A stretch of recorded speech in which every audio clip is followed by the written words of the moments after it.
दोस्तों, ये कोई साधारण बीमारी नहीं, ये मौत का ऐसा वार है जो सीधा आपके घर के दरवाजे पर खड़ा है। नाम है रेबीज। और अगर इसे रोकना चाहें तो एक टीका काफ़ी है। लेकिन हमारे देश का सिस्टम उस टीके को भी लोगों तक पहुंचाना नहीं चाहता। सोचो, हम 21वीं सदी में हैं, चांद पर पहुंच गए, लेकिन एक कुत्ते के काटने से लोग अब भी तड़प तड़प कर मर रहे हैं। क्या ये हमारी किस्मत है या किसी की जानबूझकर की गई हत्या? सोचो, आपका बच्चा गली में खेल रहा है, एक कुत्ता आता है, काट लेता है।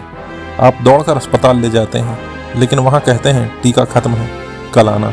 और कल आपके बच्चे के लिए आता ही नहीं। दोस्तों, ये कहानी किसी फिल्म की नहीं, ये रोज भारत के गांव और शहर में हो रही सच्चाई है। ये सिर्फ एक बीमारी नहीं, ये मौत का खुला न्योता है जिसे हमारे सिस्टम ने हमारी गलियों में छोड़ रखा है। नाम है रेबीज। और आज हम इसके खिलाफ सिर्फ बात नहीं बल्कि क्रांति की शुरुआत करेंगे। दोस्तों, ये कोई मामूली बुखार नहीं है, ये मौत का पक्का ठेका है। एक बार लक्षण शुरू हुए तो 100% मौत। ना कोई दवा, ना कोई इलाज। लेकिन दर्द सिर्फ ये नहीं कि ये बीमारी उतनी खतरनाक है, असली दर्द ये है कि इसे पूरी तरह रोका जा सकता है, लेकिन हमारे देश का सिस्टम इसे रोकने की कोशिश नहीं कर रहा। सोचो, हम चांद पर पहुंच गए, दुनिया को सस्ती दवा भेज रहे हैं, लेकिन अपने देश में एक कुत्ते के काटने से हर साल हजारों लोग मर रहे हैं। और मजे की बात, इनमें से आधी से ज़्यादा मौतें सरकारी फाइलों में दर्ज ही नहीं होती। आज हम सिर्फ आंकड़े नहीं सुनेंगे, आज हम ये जानेंगे कि ये मौतें क्यों हो रही हैं, किसकी वजह से हो रही हैं और इन्हें रोकने के लिए हमें क्या करना होगा। रेबीज एक ऐसा नाम जिसे सुनकर बड़े से बड़ा डॉक्टर भी गंभीर हो जाता है, क्योंकि दुनिया में बहुत सारी बीमारियों का इलाज है, लेकिन इस बीमारी का नहीं। एक बार लक्षण दिखने लगे तो मरीज सिर्फ कुछ दिन, कभी कभी कुछ घंटों ही जिंदा रहता है। और सबसे बड़ा झटका ये है, WHO के मुताबिक पूरी दुनिया में जितने लोग रेबीज से मरते हैं, उनमें से 36% मौतें सिर्फ भारत में होती हैं। यानी दुनिया के हर 3 में से एक रेबीज का शिकार हमारा अपना देशवासी है।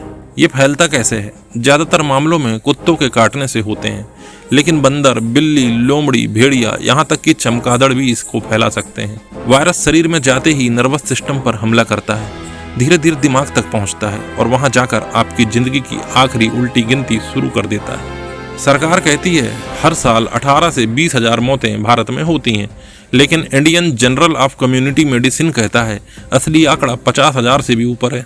गांव में मरने वालों का तो कोई रिकॉर्ड ही नहीं रखा जाता। किसी को काटा, इलाज नहीं मिला, मौत हो गई, बस कहानी खत्म, रिपोर्ट भी खत्म। शहरों में गली गली आवारा कुत्ते, स्कूल के बच्चों पर हमले, हर हफ्ते के मामले। गाँव में टीका नहीं, डॉक्टर नहीं, जागरूकता नहीं। लोग पहले झाड़ फूक करवाते हैं, कीचड़ या हल्दी लगाते हैं, और तब तक वायरस दिमाग तक पहुंच चुका होता है। इलाज क्यों नामुमकिन लगता है? क्योंकि बचाव सिर्फ एक वक्त पर टीका, और वो भी हर सरकारी अस्पताल में मिलेगा, ये गारंटी नहीं है। प्राइवेट में पूरा कोर्स 3,000 से 5,000 रुपए गरीब के लिए नामुमकिन है। सबसे दर्दनाक सच ये है, रेबीज से होने वाली हर मौत रोकने लायक थी, मगर हमने रोकने की कोशिश ही नहीं की, और यही सोचकर खून खौलता है। सरकार और सिस्टम की लापरवाही मौत को जानबूझकर होने देना है। दोस्तों, ये मौतें सिर्फ बीमारी की वजह से नहीं बल्कि सरकारी बेपरवाही की वजह से हो रही हैं। टीका मौजूद है, रोकथाम मौजूद है, लेकिन इच्छा शक्ति गायब है। टीके की कमी मौत का पहला कारण। गांव में अस्पताल कहेगा स्टॉक खत्म है, जिले में कहेंगे लंबी लाइन है। ये सेकंड्स और मिनट्स की लड़ाई है, लेकिन यहाँ हफ्तों का इंतजार कराया जाता है। दूसरा कारण है आवारा कुत्तों का झुंड। ये जिम्मेदारी किसकी है? एनिमल बर्थ कंट्रोल स्कीम कागजों में है। ठेकेदार फोटो खिंचवाकर फाइल में सब ठीक दिखा देता है। हकीकत, झुंड के झुंड कुत्ते सड़कों पर घूमते हैं, स्कूल के बाहर और बाजार में लोगों को काटते हैं। गांव में डॉक्टर की कमी, 10 से 15 किलोमीटर पैदल या साइकिल से जाना पड़ता है। वहाँ कंपाउंडर कहेगा जिला जाओ, जिला अस्पताल पहुँचते पहुँचते 24 से 48 घंटे निकल जाते हैं और मौत की उल्टी गिनती शुरू हो चुकी होती है। ये सब फंड का खेल है। नेशनल रेबीज कंट्रोल प्रोग्राम के करोड़ों रुपए मीटिंग, रिपोर्ट, टूर और फाइलों में गुम हो जाते हैं। जमीनी असर होता है शून्य। सबसे बड़ी समस्या है बड़े हादसे के बिना कार्रवाई नहीं। निपाह वायरस आया, मीडिया ने दिखाया, सिस्टम भागा। रेबीज, गांव के में बच्चे मरे, अखबार में कोने में छोटी सी खबर, फिर भूल जाओ। गुस्सा, जागरूकता और क्रांति की जरूरत बहुत ज़्यादा जरूरी है। अपने और अपने बच्चों की सुरक्षा आपको खुद संभालनी होगी। बच्चों को अकेले बाहर खेलने ना दें जहां कुत्तों का झुंड हो। पंचायत और स्कूल में लिखित शिकायत दें। घर में एंटीसेप्टिक और अस्पताल जाने की तैयारी रखें। पंचायत, नगर पालिका और जिला प्रशासन पर दबाव बनाओ। RTI डालो, फंड और टीकाकरण के आंकड़े मांगो। सामूहिक ज्ञापन दो, 10-15 नहीं 100 लोग जाओ। मीडिया और सोशल मीडिया का इस्तेमाल करो, घटना रिकॉर्ड करो, सोशल मीडिया पर डालो, लोकल रिपोर्टर को बुलाओ, न्यूज में लाओ। जनता का आंदोलन, पोलियो खत्म हुआ क्योंकि जनता और सरकार दोनों जुड़े। रेबीज के लिए भी वैसा ही होगा तो बदलाव आएगा। रेबीज फ्री इंडिया के लिए 4 कदम जरूरी हैं।